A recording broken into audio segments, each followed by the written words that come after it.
యెషయా గ్రంథము 52వ అధ్యాయము మనకు తెలిసినటువంటి వాక్యము. మరొకసారి జ్ఞాపకం చేసుకుందాం అండి. 52వ అధ్యాయము మొదటి వచనం అందరం కలిసి చదువుదాం. సియోను లెమ్ము లెమ్ము, నీ బలము ధరించుకొనుము. పరిశుద్ధ పట్టణమైన యెరూషలేమా, నీ సుందర వస్త్రములను ధరించుకొనుము. చాలు. 51వ అధ్యాయము 17వ వచనాన్ని చదువుదాం.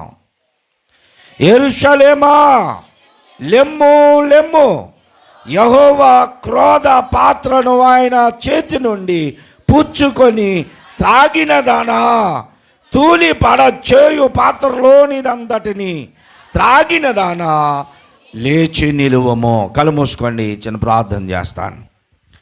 అందరూ తలలు వంచి కళ్ళు మూసుకోండి. బాల్కనీలో ఉన్న బయట కూర్చున్నా దేవుని వాక్యం మీద మీ మనస్సు ఉంచాలి. అనాలోచనగా ఉండవద్దు. ఎన్నో పనులు మానుకొని సమయాన్ని వెచ్చించి ఈ స్థలంలోనికి వచ్చాం. దేవుని మాట వినకపోతే సహోదరుడా, సహోదరి, యవనస్తురాలా, దేవుని మాట వినకపోతే ప్రయోజనం ఏంటమ్మా? నువ్వింత సమయాన్ని వ్యర్థం చేసుకొని వచ్చి దేవుణ్ణి నీవు తీసుకొని వెళ్ళకపోతే, దేవుని దీవెనలను పొంది వెళ్ళకపోతే, దేవుని మాటని హృదయములో దాచుకొని వెళ్ళకపోతే ఎంత వ్యర్థంగా నువ్వు ఈ సమయాన్ని ఇక్కడ గడుపుతున్నావు. ఒకవేళ నువ్వు నిద్రపోతుతనంగా ఉండి నిద్రపోవడానికి వస్తే అది కూడా వ్యర్థమే కదా. సహోదరి, సహోదరుడా, ప్రార్థన చేయి. ప్రభువా, నన్ను మెలుగుపరచు. నిద్రాత్మ నుండి నన్ను దూరపరచు. స్వామరితనము నుండి దూరపరచు. నేను నీ మాటలు వినాలయ్యా, నీ మాటలకు లోబడాలి. అవి నా హృదయంలో దాచుకోవాలి. వాటి ద్వారా నేను దీవించబడాలి. వాటి ద్వారా నా జీవితాన్ని సరిచేసుకోవాలి. నాతో మాట్లాడయ్యా అని ప్రతి ఒక్కరూ ప్రార్థన చేయండి. స్తోత్రం, స్తోత్రం, స్తోత్రం, స్తోత్రం, స్తోత్రం. ప్రేమ నమ్మకములు గల మా పరలోకపు తండ్రి,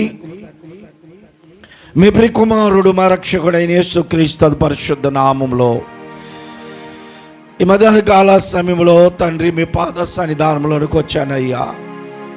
అల్పడను, అయోగ్యుడును నాయనా, నన్ను యోగ్యపరచండి. మీ మాటలు నా నోట వసించడానికి కూడా యోగ్యత లేనివాడను నాయనా. నన్ను ఎన్నుకొని మీ పనిని భారమైన పనిని బాధ్యతతో నిర్వర్తించుటకు అనుదినము మీరు చూపుతున్న కృపను బట్టి మీకు వందనాలు, స్తోత్రాలు నాయనా. నన్ను యోగ్యపరచండి అయ్యా, నన్ను యోగ్యపరచండి తండ్రి. మీ ఆత్మాభిషేకము చేత నన్ను నింపండి నాయన. శకైన మేఘము క్రింద నన్ను నిలపండి నాయన. మీ హస్తములో ఎత్తిపట్టండి తండ్రి. మీరు మాట్లాడుతూ ఉండగా ఆ మాటలు ప్రజల హృదయాలలోనికి చేరునట్లుగా మీరు మాటలు వినిపడలాగున నన్ను ఒక బోరగా, సాధనముగా వాడుకొని ఈ మధ్యాహ్న కాల సమయంలో మాతో మాట్లాడి బలపరచమని మా ప్రభువును మా రక్షకుడైన యేసుక్రీస్తు పరిశుద్ధ నామములో వాడికి వేడుకొంచున్నాను తండ్రి. ఆమేన్. ప్రభునందు ప్రియమైన సహోదరి, సహోదరులారా, ఈ మధ్యాహ్న కాల సమయంలో మన వాక్య భాగము మేలుకొలుపు.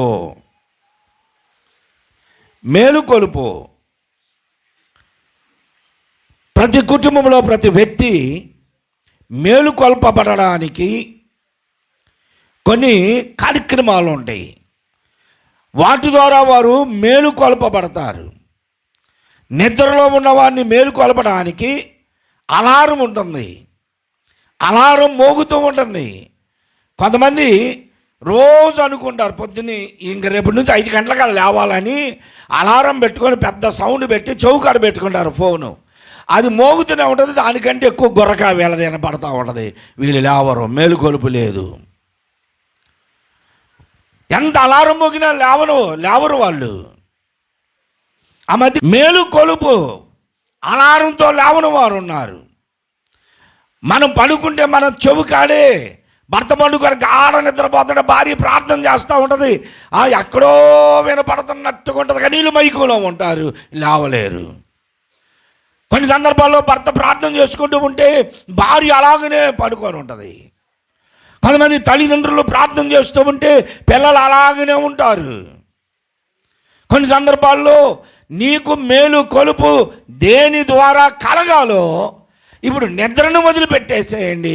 సోమరితనంగా ఉన్న వాళ్ళు చాలామంది ఉంటారు. వాళ్ళకి మేలు కొలుపు కావాలి. సోమరితనంగా నీరసంగా ఉన్న వాళ్ళకంటే బూస్టో హార్లిక్సో ఇచ్చేసి వాళ్ళకి ఆ నీరసం బాగొట్టచ్చు. బాగా నీరసంగా ఉన్నారు, వారికి ఆ టెండూల్కర్ ఎవరో ఒక ఆయన బ్యాడ్తో కొట్టిన బూస్ట్ తాగుతా అంటుంటారు చూసారా, అలాగా శరీరానికి నీరసం వస్తే బూస్ట్ ఇవ్వచ్చు. ఆధ్యాత్మికమైనటువంటి ఆ బలహీనత, ఆధ్యాత్మికమైనటువంటి సోమరితనం చాలా మందిలో ఉంది. ఇప్పుడు ఆత్మీయతలో నిద్రావస్థలో ఉన్నవారు చాలామంది ఉన్నారు. ఆత్మీయంగా పడిపోయిన స్థితిలో చాలామంది ఉన్నారు. ఆధ్యాత్మికమైనటువంటి స్థితిలో పురికొల్పబడలేని వారు ఎన్ని వాక్యాలు విన్నా, ఎంత ఆరాధనలో పాలు పొందినా సరే ఇంకా నిర్జీవమైన స్థితిలో ఉన్నవారు చాలామంది ఉన్నారు. వారం వారం వాక్యం విన్నా, వారం వారం ఆరాధనలో పాలు పొందినా వారి జీవితాల్లో మార్పు లేని వారు ఇంకా అదే పరిస్థితులు, ఆచారములు, అలవాటులు, ఆధ్యాత్మికతలోనికి రాకుండా అదే జీవితంలో ఉన్నవారు ఇంకా పురికొల్పబడట్లేదు. అలాంటి వారి కొరకే ఈ దినాన దేవుడు ఒక మేలు కొలుపు వాక్యాన్ని మనకి ఇచ్చాడు. దేవునికి స్తోత్రం చెప్పు. ఇప్పుడు నేను చదువుతాను, వినండి. ఎవరైనా ఒక్కళ్ళే చదవండి. చదవండి మా. సియోను, సియోను లెమ్ము, లెమ్ము. ఈ వాక్యము, ఈ మాట యెషయా ప్రవక్త ఎలా మాట్లాడుతున్నాడు? మెల్లిగా సియోను, సియోను లే లే అంటే అర్థమైద్ది. అది ఎలా చెప్పుండొచ్చు? ఆయన ఎలా చెప్పుండొచ్చు? బోర్ తీసుకొని, ఇప్పుడంటే మనకు మైకులు ఉన్నాయి కాబట్టి మనం నైస్గా నేను ఉండాలేనయ్యా, నేను బ్రతకాలేనయ్యా, నీవే లేకుండా నేను ఉండాలేనయ్యా నైస్గా పాడుకుంటున్నాం. కానీ మైకు ఉండబట్టి, ఈ మైకులు లేనప్పుడు ఇక్కడ పాడితే అక్కడ చింతగుంట్ల మాణిక్యమ్మ గారింటి దాకా వినపడేది. డ్రమ్ములు కంజర్లు బురకాయల మీదే అందరూ పాడుతూ ఉంటే ఈ గోడ హాస్పిటల్స్ ఏముండేవి కాదు, ఫ్రీగా అక్కడ దాకా వినపడేది. ఆతృత పడేవాళ్ళు అందరూ, అది బిగినైపోయిందని ఆతృతపడి పరిగెత్తుకుంటూ వచ్చి కూర్చునేవాళ్ళు. ఈరోజు ఆ శక్తి లేదు. మైక్ వినపడలేదుగా, వినపడ్డా ఒక పాటేగా, అన్న ఎర్రగొంతుతో పాడారు 2 పాటలేగా, తర్వాత వెళ్దాంలే. ఎప్పుడు వెళ్దాం అంటే వాక్యం చెప్పేప్పుడు వెళ్దాంలే, అప్పుడు దాకా ఏం చేద్దాం అంటే సోమరితనంగా కూర్చుంటున్నారు చాలామంది. నేను చూస్తూనే ఉన్నా. సోమరితనంగా కూర్చునేటువంటి వారు, ఆత్మీయ పురికొల్పు లేనటువంటి వారు, ఆధ్యాత్మికంగా దేవుని కొరకు ప్రయాసపడాలి, సమయానుకూలంగా వెళ్ళాలి అనే ఆరాటం లేని వాళ్ళు పాట మాత్రం పాడతారు. పోరాటం, ఆత్మీయ పోరాటం, చివరి శ్వాస వరకు ఈ పోరాటం ఆగదు. ఎప్పుడు దాకంట? ఎప్పుడు దాకా? పాటే, నిజమైనటువంటి పోరాటం లేదు. బ్రదర్ జోషి గారు రేడియో స్పీకర్, ముక్కులో ఆక్సిజన్ పెట్టారు ఆయనకి, ముక్కులో ఆక్సిజన్ పెట్టారు హాస్పిటల్లో, ఐసీయూలో, చేతికి చలాని పెట్టారు, ఇక్కడంతా ఈసీజీ అన్నీ అంటించి పెట్టారు. ఐసీయూలో ఉన్నాడు ఆయన. ఆక్సిజన్ లెవెల్స్ అన్నీ పడిపోతూ ఉన్నాయి దాంట్లో. అయినా సరే ఆయన ఆ పడక మీదే పడుకొని బైబిల్ చదువుతూ ఉన్నాడు. అబ్బా, ఎంత ధన్యుడండి ఆయన. పడకలో ఉండి అదే మనం అనుకో ఏం చేస్తాం, ఇప్పుడు నేను ఉన్నాను అన్నీ పెట్టేసి అన్నీ పెడితే నా పక్కన మేరీ ఉందండి, మేరీ కొంచెం మీ పెద్దమ్మని పిలువమ్మా, మీ పెద్దమ్మని పిలువమ్మా వచ్చి ఏంటంటే చేపట్టుకొని వెళ్ళిపోతున్నా. కానీ నేను ఈ ఆరాటాలే తప్ప ఆధ్యాత్మికమైనటువంటి ఆ జోసన్నం చూసి నేను నేర్చుకున్నా. మనం దేవుని సన్నిధానంలో ఎలా ఉండాలో నేర్చుకున్నా. నేను భార్య పిల్లల కోసం, బంధువుల కోసం, డబ్బు కోసం, దానికోసం ప్రయాసపడకూడదు. దేవుడు మనకిస్తానని ఆ వాగ్దానం చేసినటువంటి స్థలమునకు చేరేదాకా చివరి శ్వాస వరకు ఈ పోరాటము ఆగదు. సాగిపోవుచున్నాను సిలువను మోసుకొని ఆ గమ్య స్థానానికి. ఇది ఉండాలి మన ఆత్మీయ జీవితాల్లో. సోమరితనముగా, ఆధ్యాత్మికమైనటువంటి సోమరితనములో చాలామంది పడిపోయిన నిర్జీవమైన స్థితిలో ఉంటున్నారు. అలాంటి నీతోనే దేవుడు మాట్లాడుతున్నాడు. నువ్వు బాప్తిసం తీసుకున్నావు, ఇప్పుడు అడిగితే సీనియారిటీ ఎంత ఉందో నీకు చెబుతావు. ఇప్పుడా నేను పెద్దయ్య గారి దగ్గర నుంచి అండి, నేను పెద్దయ్య గారి దగ్గర నుంచి అండి అని చెప్పుకుంటావు. నేను రక్షించబడి 10 సంవత్సరాలు అన్నాయి, 15 సంవత్సరాలు అన్నాయి, 20 సంవత్సరాలు. ఏది ఆత్మీయత? నువ్వు పెంచుతాగా మేము ఉండటానికి అంటారా? నేను పెంచుతున్నాను అనేది నాకు తెలుసు, నా దేవునికి తెలుసు, మీకు కూడా తెలుసు. మీ హృదయంలోనికి వాక్యం పోవటం లేదు. కారణం ఏంటో తెలుసా? మీ గుండెలో, మీ హృదయాలు బండాలాంటి, కొండాలాంటి మొండి హృదయాంబుమాన్. ఎలాంటి అంట ఈ హృదయాలు? కొండలాంటి, బండలాంటి, మామూలుగా శుద్ధితో పగిలేవి కాదు. ఏం చేయాలా? రంధ్రం చేసి దాంట్లో బాంబు పెట్టి దూరంగా పెలిస్తే డామ్ అనాలన్నమాట. అది అలాంటి గుండెలు అన్నమాట. యేసు ప్రభు కల్వరి శిలువలో చనిపోతే ఆ కల్వరిలో ఉన్న కొండలన్నా టబా టబా పగిలినాయి. కానీ ఇప్పుడు వాక్యానికి స్పందించే హృదయాలు లేవు, తక్కువ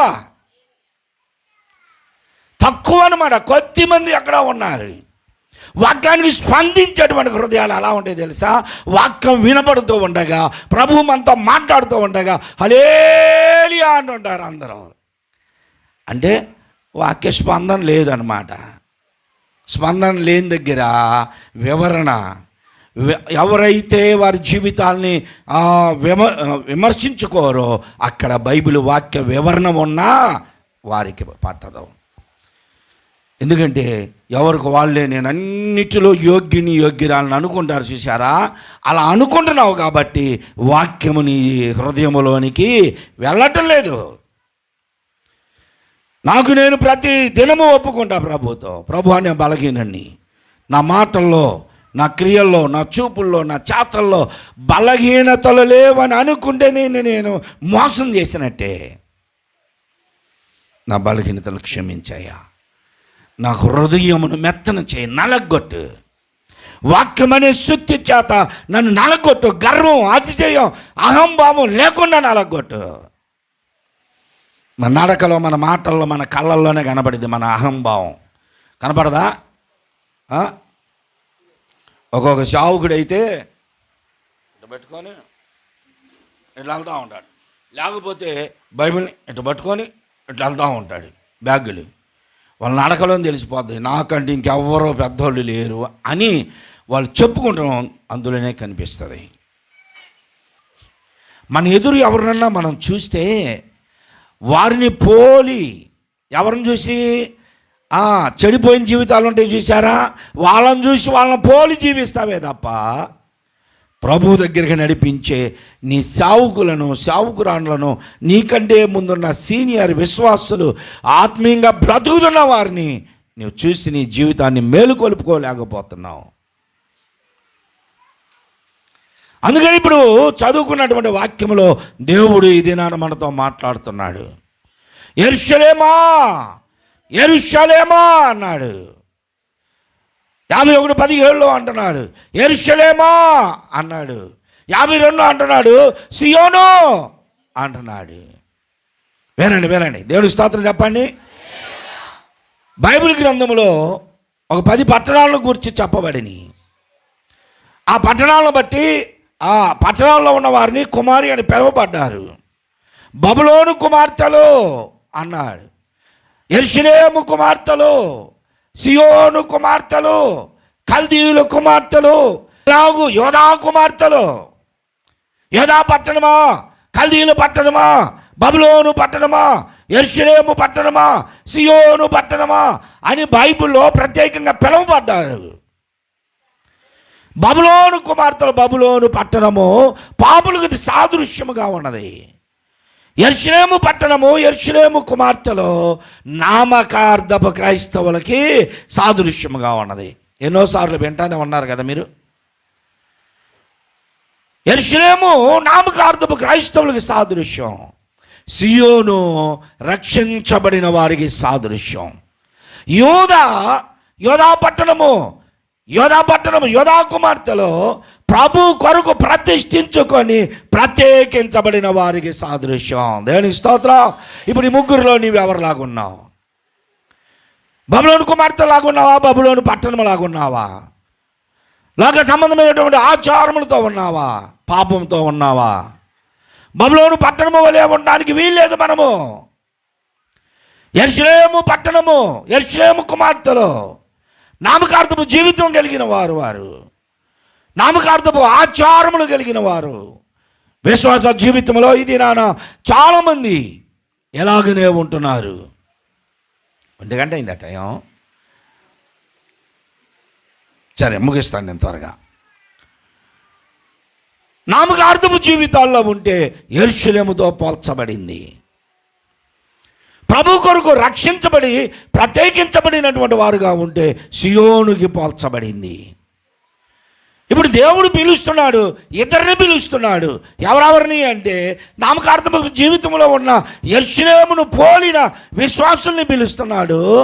ఆ సియోనుల ఆ దేవుని కొరకు బ్రతికే వారిని కూడా పిలుస్తున్నాడు. కారణం ఏమిటంటే లెమ్ము అన్నాడు. లే అని ఎవరిని అంటారు చెప్పండి? ఎవరిని అంటారు లే అని? నిద్రపోయే వాళ్ళని లేపుతాం, తర్వాత కూర్చున్న వాళ్ళని కూడా లేపుతాం. ఒక సహోదరి భర్త నిండు దుప్పట కప్పుకొని గురకలు పెడతా ఉంటే వెనకెళ్ళి దుప్పటలు చూసిందంట. అడు చూసింది, ఇటు చూసింది, దరిద్రుడు ఇంకా లేకపోవట్లేదు, రోజు ఇదే పద్ధతి అని చెప్పేసి అంత లేపినా లేవట్లేదని కాలకాడ నిలబడి దుప్పట ఒక్కసారి ఇట్లా లాగేసిందంట. దుప్పట ఒక్కసారి లాగితే వాళ్ళకి భలే కోపం. అసలు కష్టపడకపోయినా అన్నీ నువ్వే తెచ్చి పెడుతున్నా వాళ్ళకు రోషం ఎక్కువ. ఎవరు వీళ్ళు? రోషం ఉన్న మేషం ఉన్న నేస్తాలు వీళ్ళు. రోషం ఎక్కువ వీళ్ళకి, పని బాట ఉండదు. అమ్మగారు తెచ్చి పెడతా ఉంటే ఇష్టం వచ్చినప్పుడు లేచి ఏం తెచ్చావు టిఫిన్ అనేవాళ్ళు కూడా ఉన్నారు తెలుసా. ఏమే పోవాలి కొట్ల కాడికి, ఏమే పోయి అన్నీ తేవాలా. దుప్పట లాగితే ఆయన వచ్చే దుప్పట గబాన్ లాగి లే అందంట. కళ్ళు తెరిచి కాళ్ళతో ఒక్క తన్ను దంతపోయి బీరువాకి అనుకుందంట. బీరువాకి అనుకుంది. పని బాటలు పోయిన వాళ్ళకి బలి రోసం అసలు తెలుసా. ఇప్పుడు లే అని ఎట్లా ఆపాలా? వాడు పోయి లే నా రాజు అనబాకు. లెమ్ము అంటే ఎవరిని లెమ్మంటున్నాడు దేవుడు అంటే నామకార్థపు జీవితంలో ఉన్న విశ్వాసిని దేవుడు పురుకొల్పుతున్నాడు. ఇది నాన్న నువ్వెందుకు పడిపోయిన స్థితిలో ఉన్నావు? ఆచారపు భక్తిలో ఎందుకున్నావు? అలవాటు భక్తిలో ఎందుకున్నావు? ఆత్మీయతలోనికి రాలేవా? ఇంకా ఆత్మీయ జీవితాన్ని కొనసాగించలేవా? నువ్వు పడిపోయిన స్థితిలో ఉన్నావా? ఇంకా వారిని వీరిని హెచ్చావు చేసుకుంటూ ఎగతాళం చేసుకుంటూ నీ జీవితాన్ని అలాగనే ఉంచుకుంటావా? ఇప్పుడైనా లిమ్ము తేజరిల్లుము నీకు వెలుగు వచ్చేయున్నది. లిమ్ము తేజరిల్లుము నీకు వెలుగు వచ్చే యెహోవా మహిమా నీపై, యెహోవా మహిమా నీపై ప్రకాశముగా నుదయించే. పాత పాట పాడితే మాకేమొచ్చింది పాస్టర్ గారు అన్నట్టు చూస్తున్నారట. సరే కొత్త మాట పాడండి.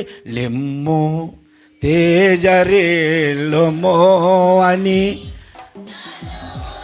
కొత్త పాటలు నాకు రావు, పాత పాటలు మీకు రావు.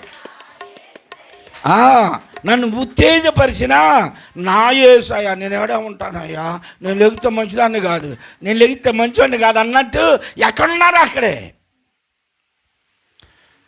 మన పడిపోయిన స్థితిలో ఆచారపు భక్తి జీవితాల్లో ఉన్న వాళ్ళని దేవుడు లేపుతున్నాడు. సరే, ఒకవేళ నామకార్థపు జీవితాల్లో ఉన్నవారు, యెరూషలేము వంటి నామకార్థపు జీవితాల్లో ఉన్న వారిని దేవుడు ఒకవేళ పురికొల్పి లేపితే పర్వాలేదు, కానీ సియోను కుమార్తెలను కూడా లేపుతున్నాడు. ఏంటంటే వారు కూడా ఎలా ఉన్నారంట? బాప్తిసాలు పొందారు, రక్షింపబడ్డారు, రక్షణ అనుభవం కలిగి ఉన్నారు, ఆల్నైట్ పిల్లలు, ఉపవాస ప్రార్థనలు, ఆరాధనలు అన్నీ ఉన్నాయి. వీటితో పాటు మళ్ళీ ఏమున్నాయి? ఆచారాలు కూడా ఉన్నాయి. ఆచారాలు కూడా ఉన్నాయి. అందుకే మొన్న ఖండితంగా చెప్పా, బాప్తిసాలు తీసుకున్న వాళ్ళకి, బాప్తిసాలు తీసుకున్న వాళ్ళు సంఘానికి అవమానకరంగా ఉండకూడదు, దేవునికి అవమానకరంగా ఉండకూడదని అలంకరణ విషయంలో ప్రాముఖ్యముగా, అలంకరణ విషయంలో ఇంకా నీకు శరీర సంబంధమైన అలంకరణ మీద నీ ఆశలు చచ్చిపోకపోతే అనవసరం నువ్వు దేవుని సన్నిధానంలో. దీన్ని కూడా విమర్శించే వాళ్ళు ఉన్నారు తెలుసా. చాలామంది బైబిల్ ఆడుంది చూపి పూలు పెట్టుకోవద్దని ఆడుంది అంటారు. అలంకరణ విషయంలో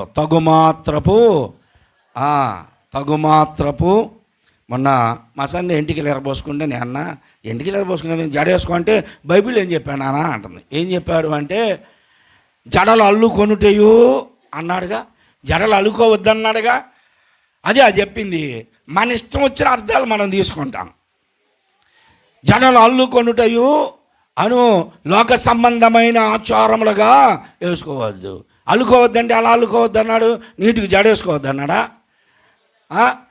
ఇటు కొన్ని తీసి ఇటు ఒక జాడ, ఇటు కొన్ని తీసి ఇటు ఒక జాడ, ఈ రెండింటిని కలిపి మూడో జాడ. జిలేబీ జాడ అంట, ఇంకొక జాడ అంట, ఇంకొక జాడ అంట, నాగపాము జాడ అంట, నాగపాములాగా. ఇవి వద్దన్నాడు దేవుడు. ఎలాంటివి వద్దన్నాడు? వెలపటి అలంకారము మీకు అలంకారముగా ఉండక సాధువైనట్టు మృదువైనట్టు అక్షయ అలంకారము కూడా మీకు ఉండాలి. అట్లాగైతే బట్టలు లేకుండా తెగమంది రాళ్ళతో కొడతారు.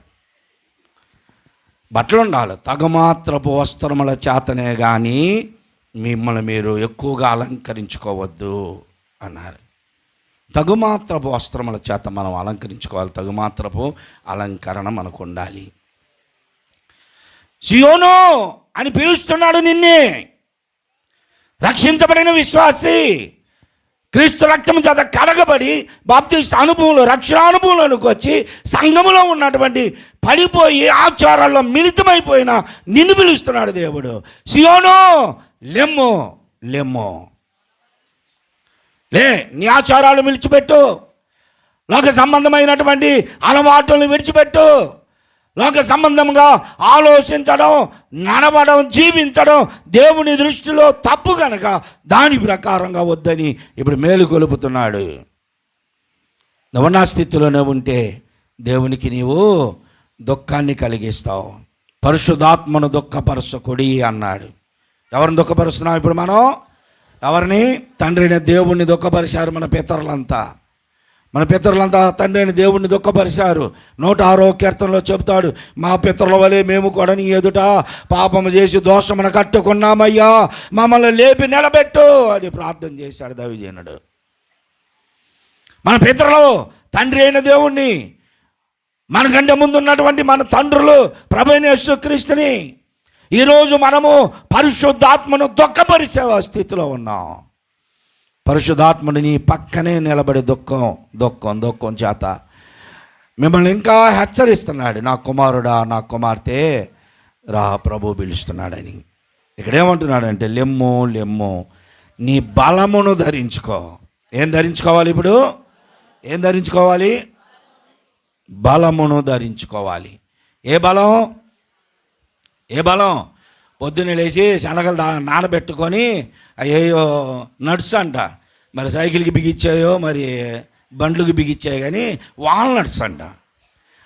నట్స్ తెచ్చి నానబెట్టుకొని పొద్దున్నే తిని బలం చూసుకుంటే వచ్చిద్దా బలం? డ్రై ఫ్రూట్స్ అంట, ఇంకా ఏంటి అయ్యి ఏదేదో బలానికి చెబుతున్నారు. నువ్వు ఈ తినని. మొలకలు అన్నీ ఈ పడితే ఈ బలం వచ్చేది అనమంటున్నారు. తిని ఏం చేస్తున్నారు వీళ్ళు? కూడా మంచం మీద పడుకోవటమే.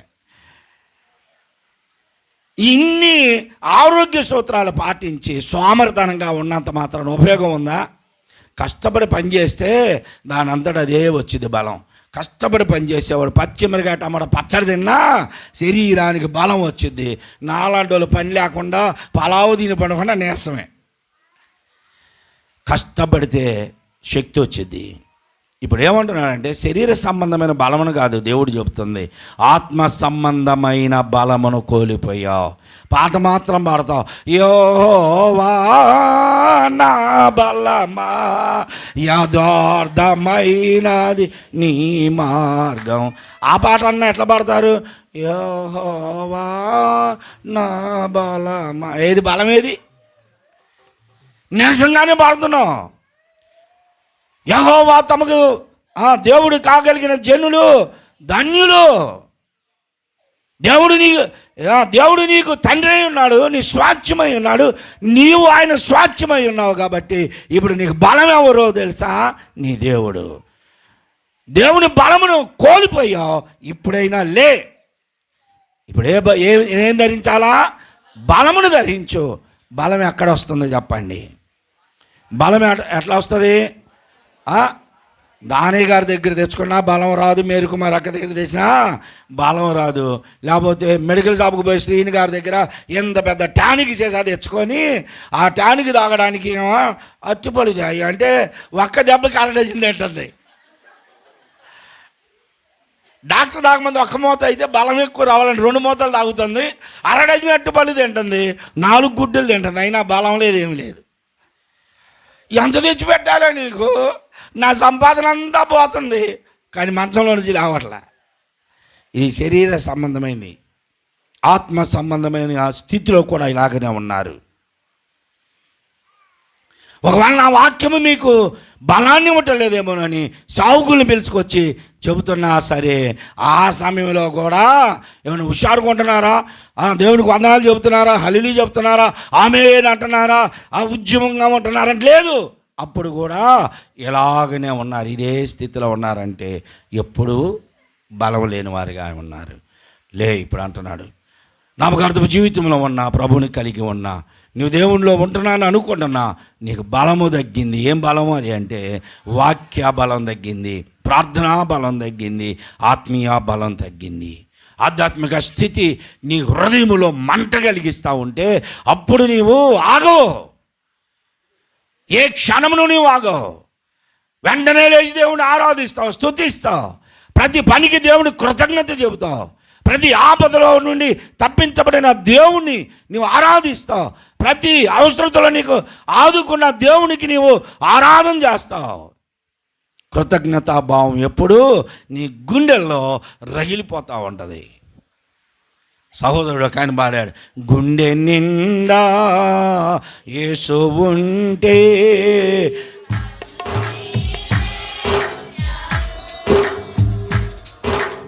గుండె నిండా యేసు ఉంటే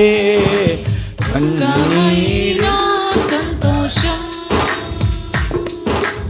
గుండె నిండా యేసే, నా గుండె నిండా యేసే, గుండె గుండె నిండా యేసు ఉంటే,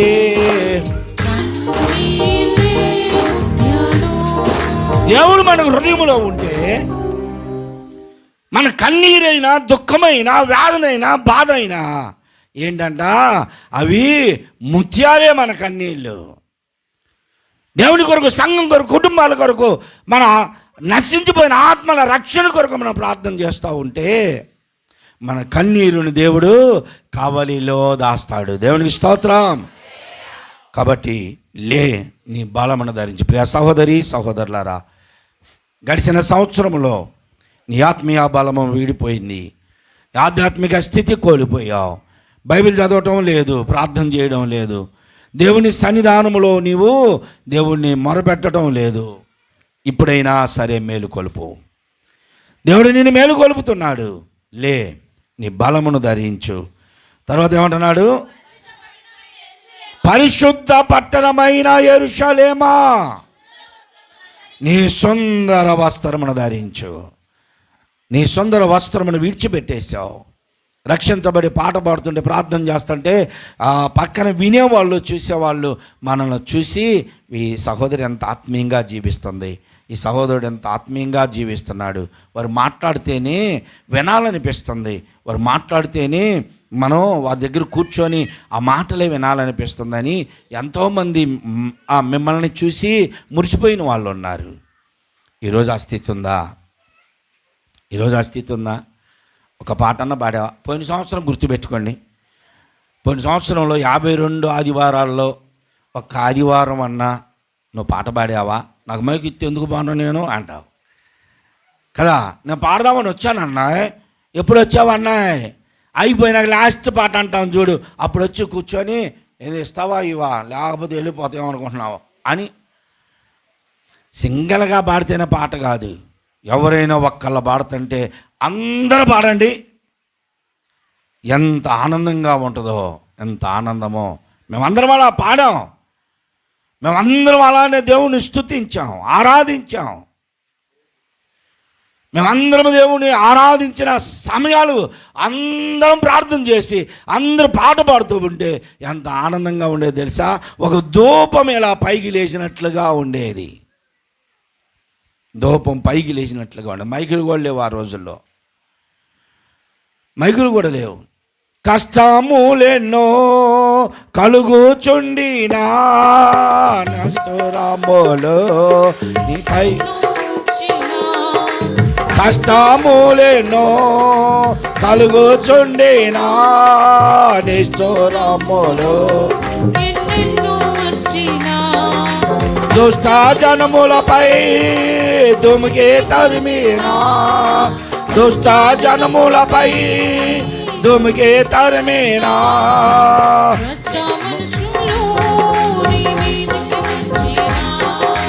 భ్రష్ట మనుషులు నీ మీదకి వచ్చినా, రాకుందోవో సియోను కొండవని ఎదురాకుందోవో, బలమైన సింహం వలె, బలమైన సింహం వలె.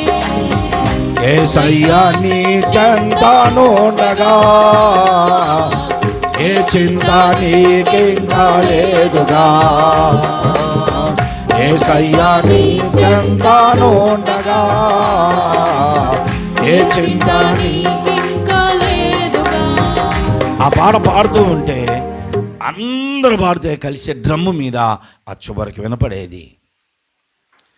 ఇవాళ మైక్ ఉన్న వాళ్ళు పాడితే మిగతా వాళ్ళంతా అందరూ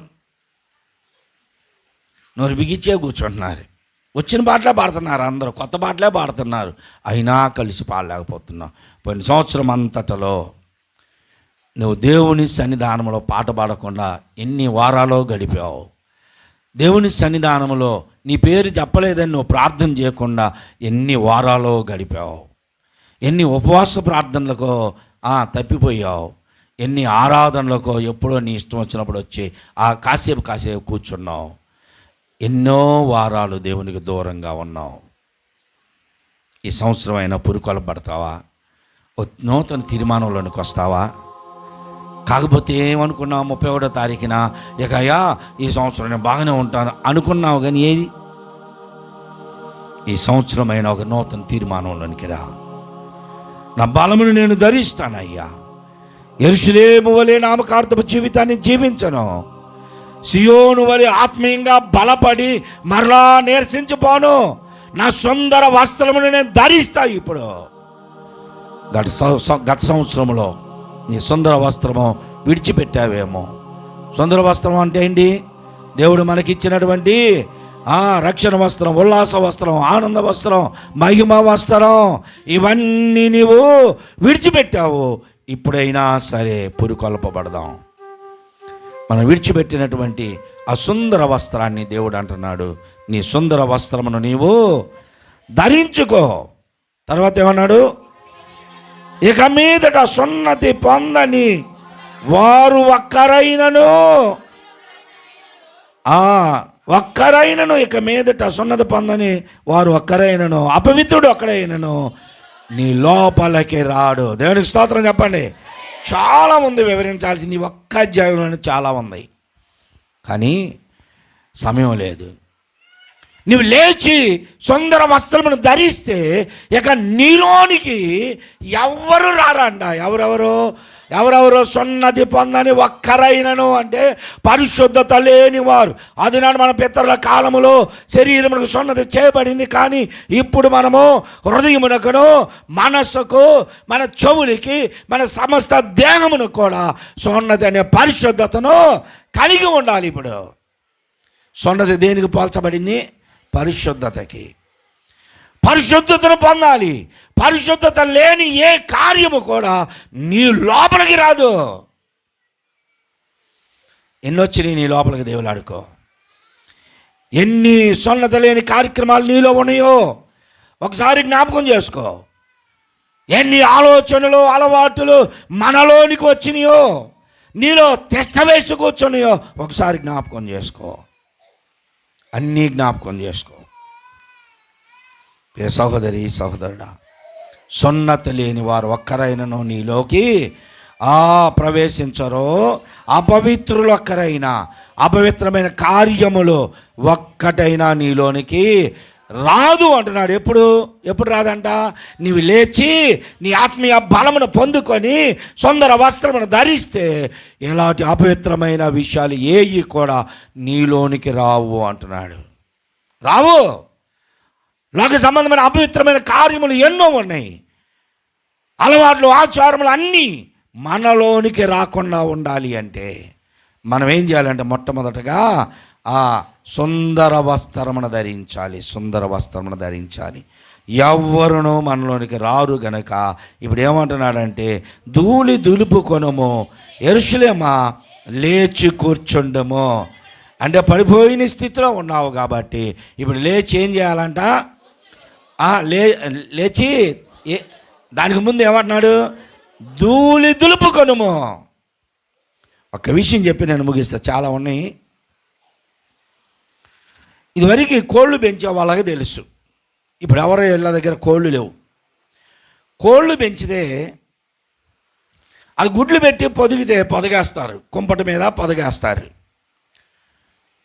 రోజు బయటకు వచ్చి అది మేత మేయదు. 2 రోజులు అలానే కూర్చుంటుంది. అసలు పొదిగిన కోడి ఎంత కష్టమో తెలుసా? అది సగం కాళ్ళ మీదే కూర్చోవాలి. పూర్తిగా కూర్చుంటే గుడ్డు పుట్టుక్కమంటది, గుడ్లు పగిలిపోతాయి. అందుకని సగం కాళ్ళ మీదే కూర్చోవాలి. అది దాన్ని రెక్కలు చేతులు ఇట్లా ముడుచుకోదు, సగం తెరవాలి రెక్కల్ని.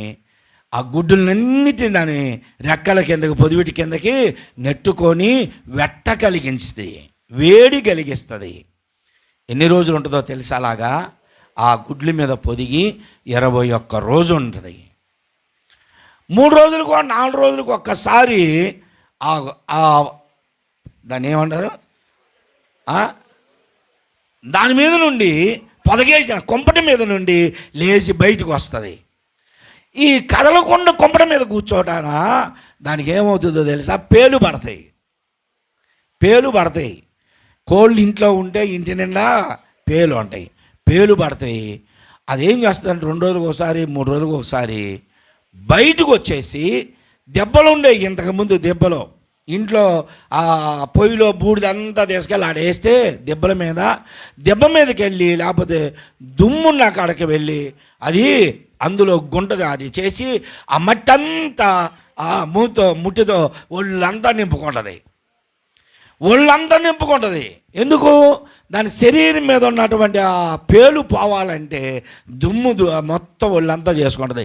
మొత్తం అంతా చేసుకొని మేత మేసి వచ్చేది మెల్లిగా. దాని నడక కూడా ఎట్లుంటుందంటే ఎట్లుంటుంది, సగం నడకేగా పాపం, పూర్తిగా కాళ్ళు ఇట్లా ఎగవో గుడ్ల మీద పట్టుకుపోయి ఉంటాయి. ఆ బయటకు వచ్చి మేత మేసి ఆ మట్టంతా ఒంటి మీద పోసుకొని మధ్యాహ్నానికో ఎప్పుడో ఇంట్లోకి వచ్చేది. అప్పుడే తింటూ ఉంటారు ఇంట్లో వాళ్ళు.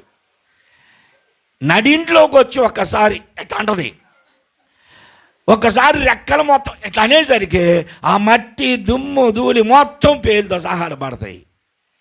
ఆ ఇంటోళ్ళు తిడతారు దాన్ని, వచ్చి ఎక్కడ చేసింది అంత చేసింది రాజు చేసిందని.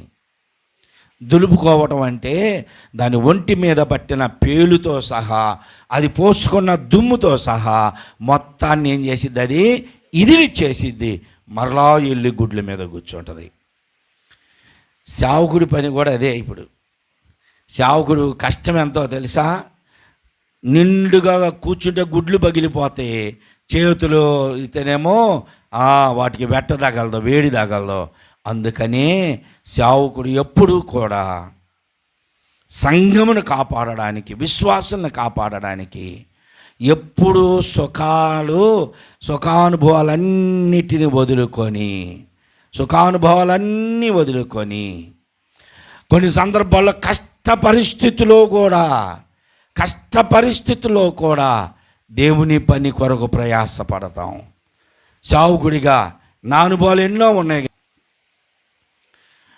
పస్తు నుండి కడుపు కాలుతా కూడా వాక్యాలు చెప్పిన రోజులున్నాయి. నాకు గొంతు మాట్లాడడానికి రాకపోయినా సరే, బలవంతంగా గొంతు నొప్పొస్తున్నా సరే మాట్లాడిన వాక్యాలు చెప్పిన రోజులున్నాయి.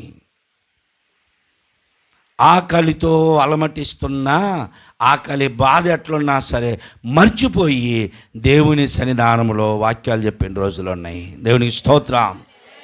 మా పరిస్థితులు ఇలా ఉంటాయి. కొన్ని సందర్భాల్లో చేతిలో పైసా లేకపోయినా పిల్లలకు అనారోగ్యాలు వస్తాయి, హాస్పిటల్లోకి వెళ్ళాలి.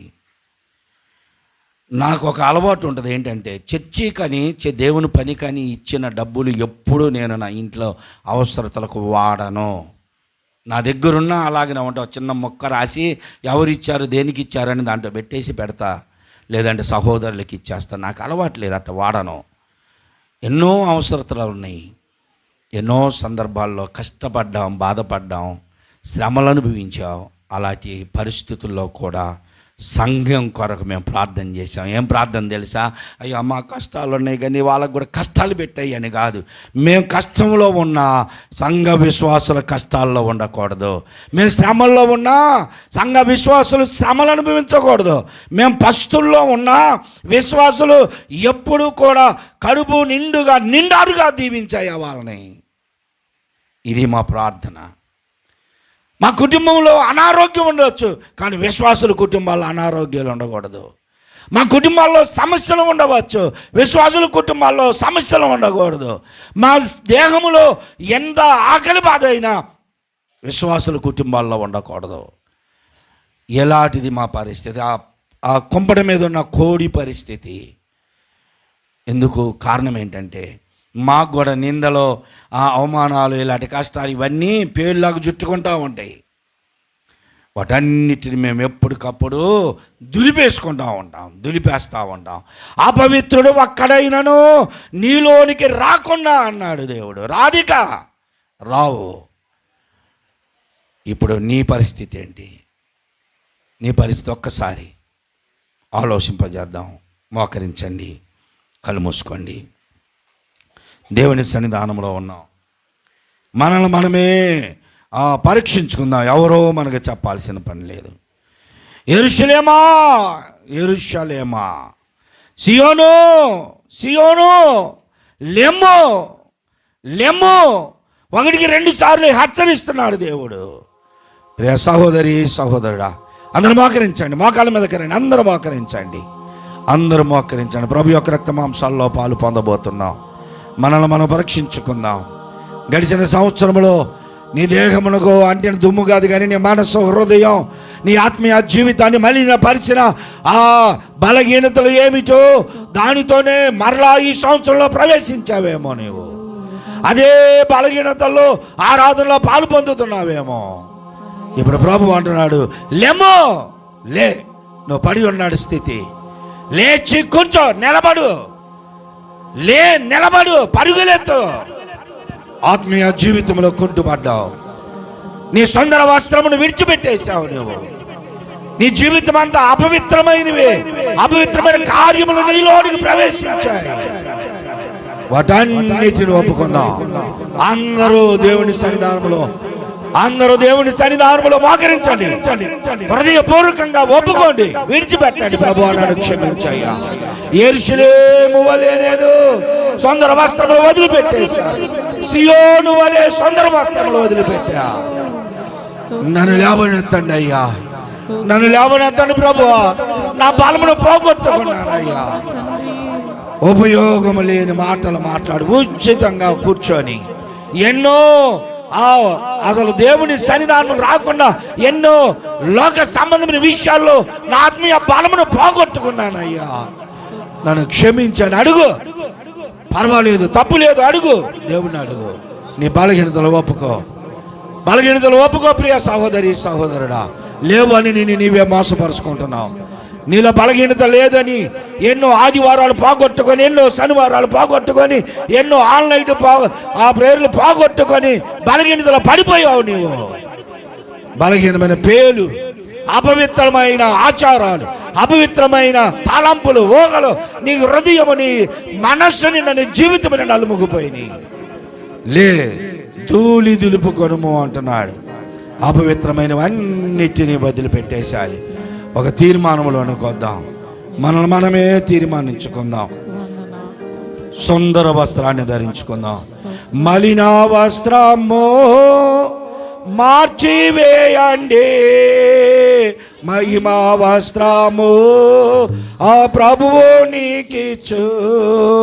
మలిన వస్త్రము మార్చివేయండి, మహిమా వస్త్రము ఆ ప్రభువు నీకిచ్చు. హల్లెలూయా, హల్లెలూయా, హల్లెలూయా, హల్లెలూయా, హల్లెలూయా, హల్లెలూయా, హల్లెలూయా, హల్లెలూయా, హల్లెలూయా, హల్లెలూయా, హల్లెలూయా, హల్లెలూయా, హల్లెలూయా, హల్లెలూయా, హల్లెలూయా, హల్లెలూయా. నేడే రక్షణ ఆనందం పొందండి, యేసు ప్రేమను కనులారా చూడండి. నేడే రక్షణ ఆనందం పొందండి, యేసు ప్రేమను కనులారా చూడండి. సమయము లేదండి, సాకులు మానండి, చక్కని దేవుని ప్రక్కకు చేరండి. సమయము లేదండి, సాకులు మానండి, చక్కని దేవుని ప్రక్కకు చేరండి. సమయము లేదండి, సాకులు మానండి, చక్కని దేవుని చెంతకు చేరండి. హల్లెలూయా, హల్లెలూయా, హల్లెలూయా, హల్లెలూయా, హల్లెలూయా, హల్లెలూయా, హల్లెలూయా, హల్లెలూయా, హల్లెలూయా, హల్లెలూయా, హల్లెలూయా. నేడే రక్షణ ఆనందం పొందండి, యేసు ప్రేమను కనులారా చూడండి. యేసు ప్రేమను కనులారా చూడండి.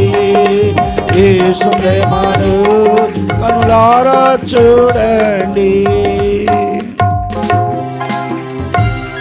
బలారాధనలోనికి వెళ్దాం. అందరూ అలానే మోకరించండి. ఇజ్రాయెల్ గారు ప్రార్థన చేస్తారు.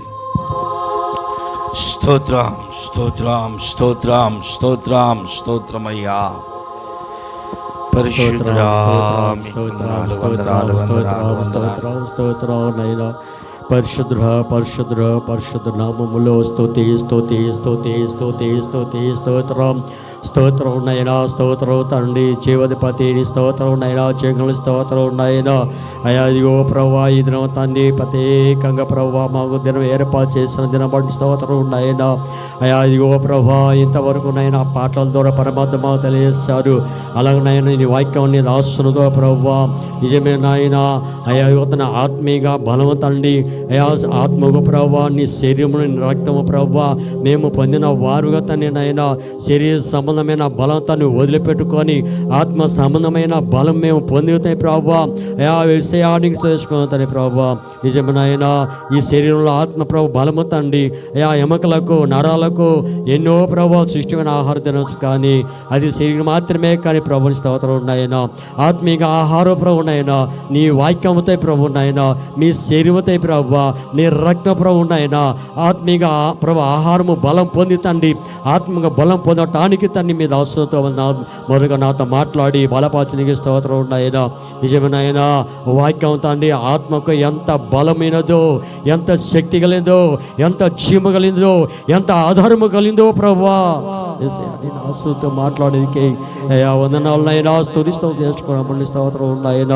అయా నీ మాటలతో మా యొక్క హృదయంలో చేర్చుకున్నట్లుగా బలపాచమని పాలన చేస్తామని చేర్చుకోం ప్రభు అలా తనైనా ఇగో ప్రభు అయా బలలో తన నాయన పాల్గొనటానికి తండ్రి నా బలహీనతో నుంచి ఏడిపించండి ప్రభు నా బలహీనతో నుంచి ఏడిపించాలి ప్రభు నాయన ఆత్మ సంబంధమైన బలము కలిగిన వాడు తండ్రి నాయన అయ్యో ప్రభు బలలో పాల్గొనటానికి తండ్రి వేగతను నడిపించండి స్తోత్రం ఉన్నాయన ఎందుకన్నా అయ్యో ప్రభు కంటి చూపు ద్వారాగా హృదయ ఆలోచన ద్వారాగా తలంపుల ద్వారాగా మాటల ద్వారాగా తండ్రి క్రియల ద్వారాగా అయా సంపూర్ణతని ప్రభా ఆత్మ సంబంధంగా జీవించడానికి తండ్రి మరియు నాతో ఈ ప్రభు నీ మాటల ద్వారా నాయన ఒకప్పుడు తండ్రి అయా నా గురించి తని ప్రభు నాయన ఒకప్పుడు తని నా గురించి తని ప్రభు నాయన నా శరీరంలో నల్లగొట్టడానికి తిని ప్రభా మీరు నల్లగొట్టబడిన శరీరం బట్టి నీకు తెలుసుకోవాలి ఒక్కరు తక్కువ 40 దెబ్బలు కొట్టారు కదా నీ స్తోత్రం అది నా నిమిత్తమే ప్రభా యేసయ్యా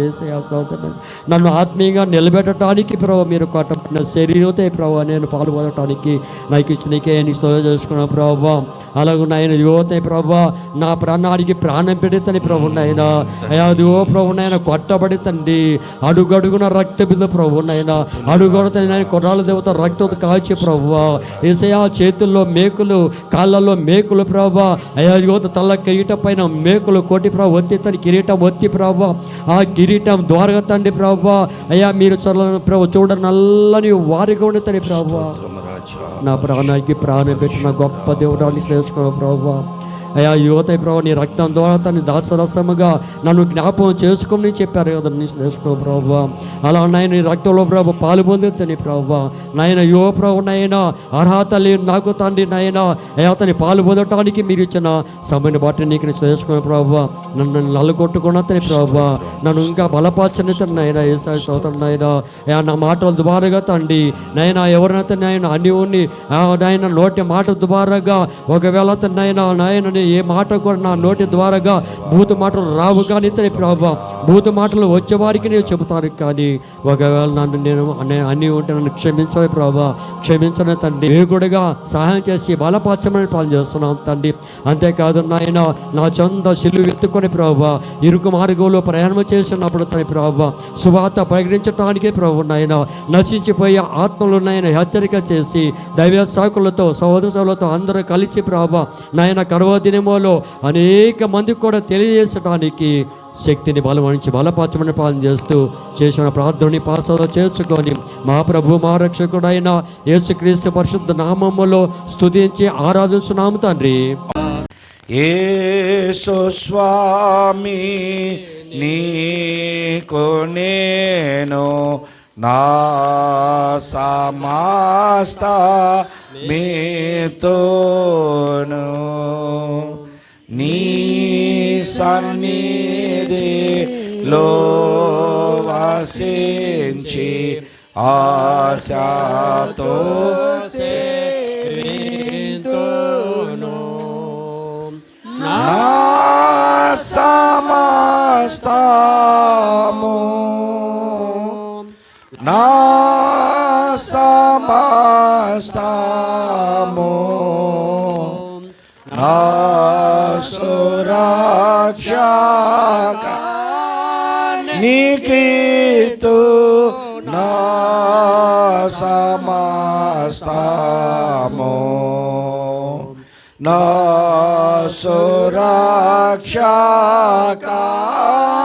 నీకీతు నా సమస్తము. అందరం కలిసి పరలోక ప్రార్థన చెప్దాం. పరలోకమందున్న మా తండ్రి, నీ నామము పరిశుద్ధ పరచబడునుగాక, నీ రాజ్యము వచ్చునుగాక, నీ చిత్తము పరలోకమందు నెరవేరుచున్నట్లు భూమి యందును నెరవేరునుగాక. మా అనుదిన ఆహారము నేడు మాకు దయచేయము. మా రుణస్తులను మేము క్షమించిన ప్రకారము మా రుణమును క్షమించుము. మమ్మల్ని శోధనలోనికి తేక దుష్టు నుండి తప్పించుము. ఏలయనగా రాజ్యము, బలము, మహిమ నిరంతరములు నీవే అయ్యున్నావు తండ్రి. ఆమేన్. మన ప్రభు అయిన యేసుక్రీస్తు యొక్క కృప, తండ్రి అయిన దేవుని యొక్క ప్రేమ, పరిశుద్ధాత్మ యొక్క అన్యోన్య సహవాసము, ఆదరణ ఇప్పుడు ఎల్లప్పుడు కూడి ఉన్న మనకందరకు సదా తోడైండును గాక. ఆమేన్. ఆమేన్.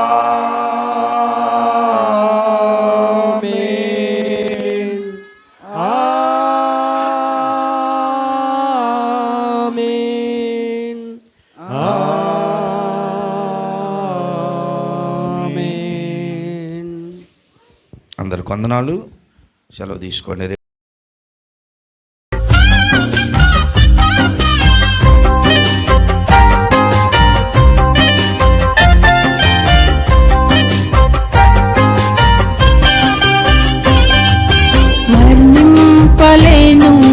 వివరింపలేను యేసయ్యా నీవు నాకు చేసిన మేలు. వర్ణింపలేను వివరింపలేను యేసయ్యా నీవు నాకు చేసిన మేలు. యేసయ్యా నీవు నాకు చేసిన మేలు. యేసయ్యా నీవు నాకు చేసిన మేలు. యేసయ్యా నీవు నాకు చేసిన మేలు. యేసయ్యా నీవు నాకు చేసిన మేలు. వర్ణింపలేను వివరింపలేను యేసయ్యా నీవు నాకు చేసిన మేలు. వర్ణింపలేను వివరింపలేను యేసయ్యా నీవు నాకు చేసిన మేలు.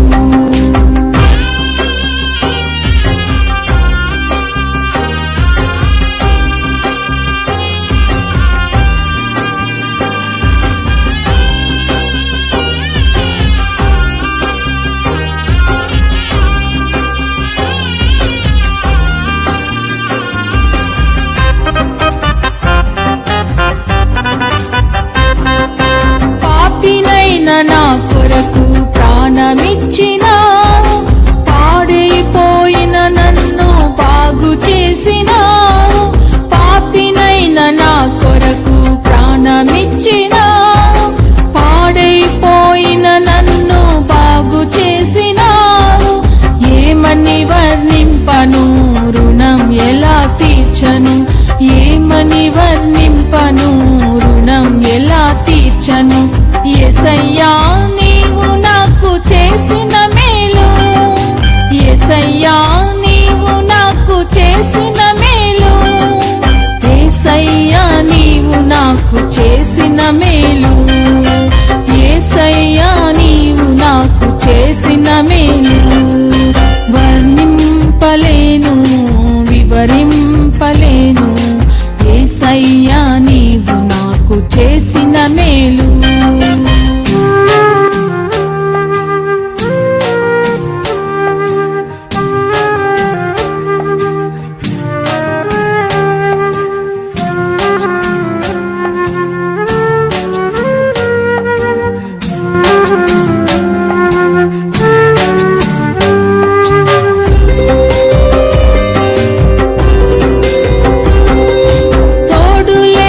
నీడలేక తిరుగుచున్న నన్ను ఆదరించినావు, ఓదార్చినావు.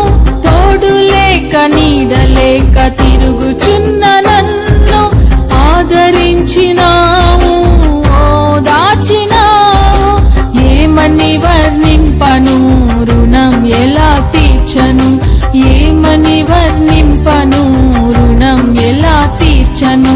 యేసయ్యా నీవు నాకు చేసిన మేలు, యేసయ్యా నీవు నాకు చేసిన మేలు, యేసయ్యా నీవు నాకు చేసిన మేలు, యేసయ్యా నీవు నాకు చేసిన మేలు. వర్ణింపలేను, వివరింపలేను, యేసయ్యా నీవు నాకు చేసిన మేలు.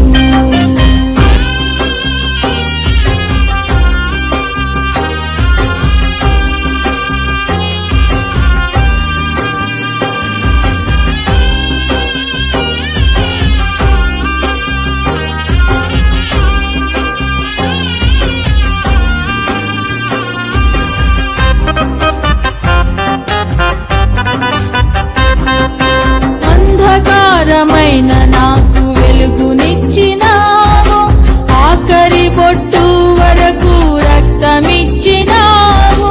అంధకారమైన నాకు వెలుగునిచ్చినావు, ఆఖరి బొట్టు వరకు రక్తమిచ్చినావు. ఏమని వర్ణింపను, రుణం ఎలా తీర్చను? ఏమని వర్ణింపను, రుణం ఎలా తీర్చను?